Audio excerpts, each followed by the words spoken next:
Okay, alkaseltzer lab 2 happening right here. If I'm being real honest, my 2 video goal is probably a little bit optimistic. We'll see if I get it, but just guessing it's a little bit optimistic. So this is kind of a redo of the whole versus crushed. So there's different levels of crushed. This one I actually pulverized into a powder using, if you've ever seen it before, a mortar and pestle. This is something they still use in medicine and pharmacy to crush up things. So let's run that same experiment. We're going to do our whole tablet versus a crushed up tablet, just as I talk about a few things. So ready, set, start your timer now. And I got mine going too. Maybe a second after. This is where partners works out really good. If you actually have people that are, helping with this. To do it yourself is a little bit trickier. You can see though that our whole tablet is still going strong while our powdered one is done at maybe 18, 20 seconds at most, whereas our whole tablet is going strong.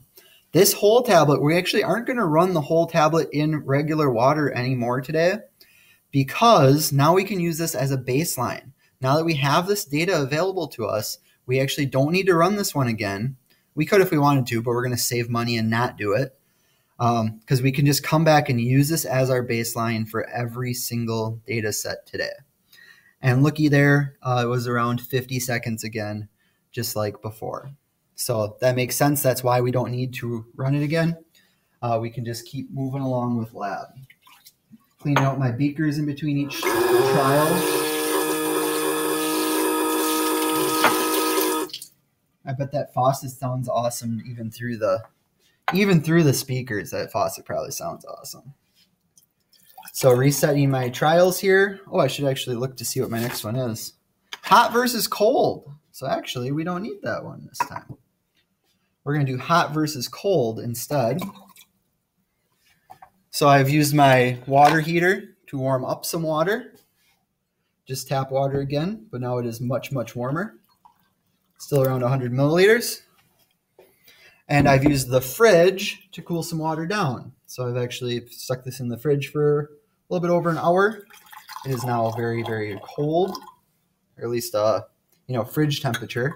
Guess we could have got it a little bit colder than that, but it'll serve our purposes. And we're going to drop one tablet into each one and keep track of the time once again. So, ready with your timer? 3, 2, 1, go. Now I can visually see a difference here too. I can actually see this one steaming, bubbling, effervescing so fast it almost looks like it's boiling. There's actual gases coming off of this one. It's going really, really fast, getting a lot of effervescence there. So remember, these were both whole tablets. Our baseline whole tablet was 50 seconds. Now this one has disappeared at around 25 seconds, 26, 27 seconds, depending on when you started your clock. This one's still going strong though. We'll see if at colder temperatures it does take longer than our baseline or not. You should be thinking about predictions in the back of your head. Should this one take longer? Should it take the same amount of time? What's going on?